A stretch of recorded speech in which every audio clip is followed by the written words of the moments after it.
Hi friends, இன்றைக்கி நம்ம கல்யாண வீட்டு உருளைக்கிழங்கு பால் கறி தான் பார்க்க போகிறோம். அது வாங்க எப்படி செய்யலாம் பார்க்கலாம். இப்போ பார்த்தீங்கன்னா நான் ஒரு 200 கிராம் உருளைக்கிழங்கு வந்து இந்த மாதிரி தோல் சீவி சின்னதாக 4 பீஸாக கட் பண்ணி எடுத்து வச்சுருக்கேன்.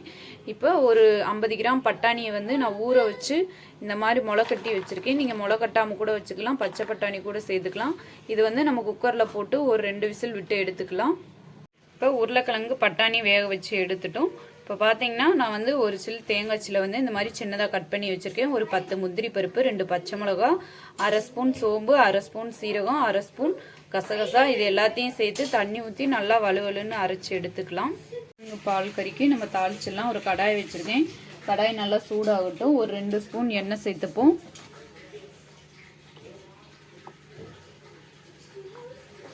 எண்ணெய் நல்லா சூடாகட்டும்.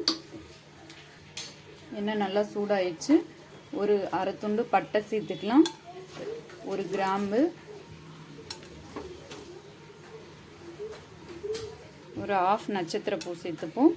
இது நல்லா பொரிஞ்சிருச்சு. இப்போ ஒரு பெரிய வெங்காயம் நீல வாக்கில் கட் பண்ணி வச்சுருக்கேன், அதையும் சேர்த்துக்கலாம்.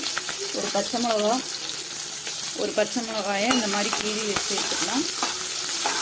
சேர்த்துட்டு நல்லா வெங்காயம் வதங்கி வரட்டும். கருவேப்பிலை சேர்த்துப்போம். சேர்த்துட்டு நல்லா வதக்கிடுவோம்.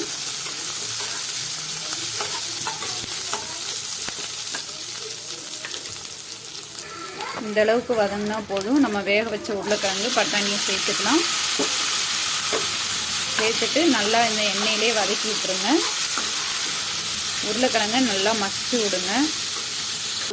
வேக வச்ச உருளைக்கிழங்கை இதில் சேர்த்து நல்லா வதக்கியாச்சு. இப்போ அரைச்சி வச்ச பேஸ்ட்டையும் சேர்த்துக்கலாம்.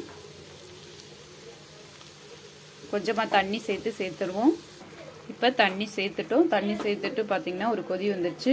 நம்ம உருளைக்கிழங்கு பட்டாணி வேக வைக்கும் போதே பார்த்திங்கன்னா உப்பு சேர்த்துருக்கோம். அதனால் பார்த்து உப்பு சேர்த்துக்கோங்க. உப்பு சேர்த்துட்டு நல்லா வதக்கி விட்டுருங்க.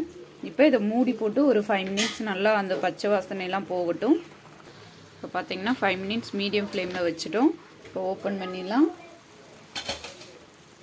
இப்போ ஒரு ஸ்பூன் மட்டும் தேங்காய் எண்ணெய் சேர்த்துப்போம். தேங்காய் எண்ணெய் சேர்க்கும்போது பார்த்திங்கன்னா சூப்பராக இருக்கும். தேங்காய் எண்ணெய் சேர்த்துட்டு வதக்கி விட்டுருங்க. இப்போ நம்ம ஸ்டவ் ஆஃப் பண்ணிடலாம்.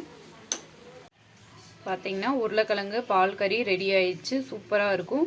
நீங்களும் வீட்டில் இதே மாதிரி ட்ரை பண்ணி பார்த்துட்டு எப்படி இருக்குன்னு எனக்கு கமெண்ட் பண்ணுங்கள் ஃப்ரெண்ட்ஸ். உங்களுக்கு இந்த வீடியோ பிடிச்சிருந்துச்சுன்னா லைக் பண்ணுங்கள், ஷேர் பண்ணுங்கள், சப்ஸ்கிரைப் பண்ண மறந்துடாது. Bye friends, thank you.